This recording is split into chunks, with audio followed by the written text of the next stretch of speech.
আমরা তো যে নোটিশ পেয়েছি তার থেকে এটা মনে হলো 8 তারিখে যে সাইকেল মিছিল হয়েছে, যেটা পুলিশ আমাদের সাথে অত্যন্ত সহযোগিতা করেছিল, মিছিলটি খুব সুষ্ঠুভাবে হয়েছে, কোনোরকম কোনো সমস্যা হয়নি।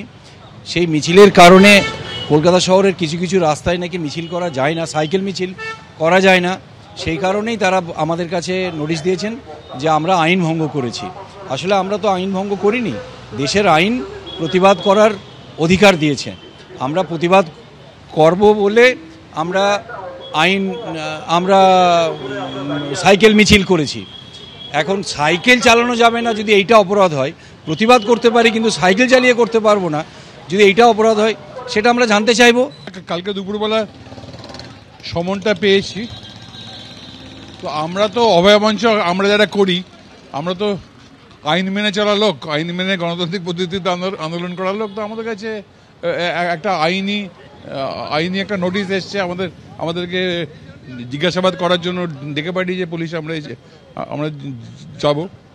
প্রথমত, প্রতিবাদ করার অধিকার মানুষের আছে, বিভিন্নভাবে সে প্রতিবাদ করতে পারে। সাইকেল চালিয়ে যে মিছিলটি গেছিল সেটা একটা প্রতিবাদ করার একটা রূপ ছিল। আর দ্বিতীয়ত হচ্ছে, আমাদের এই শহরের রাস্তায় কিছু রাস্তা আছে যেখান দিয়ে সাইকেল চালানো নিষিদ্ধ। বিদেশে ঠিক উল্টো, বিদেশে বড় বড় শহরে সাইকেলে করে যারা যাতায়াত করে তাদের জন্য আলাদা লেন থাকে।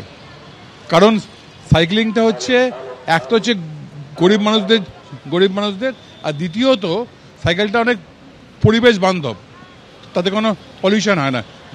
গাড়িতে যে পলিউশন হয় সে পলিউশন সাইকেলে হয় না। তো সাইকেল চালিয়ে প্রতিবাদ করেছে, তার জন্য মামলা করা, এবং সেই মামলা আয়োজক হিসেবে মামলাতে ইয়েদেরকে ডেকে পাঠানো, আমাদেরকে ডেকে পাঠানোর তো অস্বাভাবিক বলবো না, এরকম তো করারই কথা।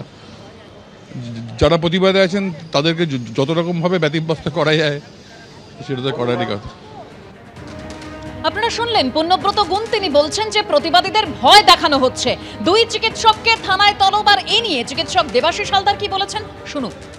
সবকিছুই আজকে গত 5-6 দিন ধরে যা হচ্ছে সবই প্রতিবাদকে আটকানো এবং কি বলবো, কণ্ঠ রোধ করার একটা চেষ্টা। সেটা অভয়ের মায়ের মাথায় আঘাতটাও হতে পারে, সেটা জুনিয়র ডাক্তারদের বাড়িতে পুলিশ পাঠানো হতে পারে, আর আজকে আমাদের যারা সিনিয়র স্যার রয়েছেন তাদের বাড়িতে পুলিশ পাঠানো হতে পারে। তো এটা প্রতিহিংসা ছাড়া আর কিছুই নয়। যে জায়গায় আমরা জানতে পারছি যে একটা সাইকেল মিছিল হয়েছিল, যে সাইকেল মিছিলের প্রোটেকশন পুলিশ নিজে দিয়েছিল, আজকে পুলিশ এইটার জন্য ডেকে পাঠাচ্ছে।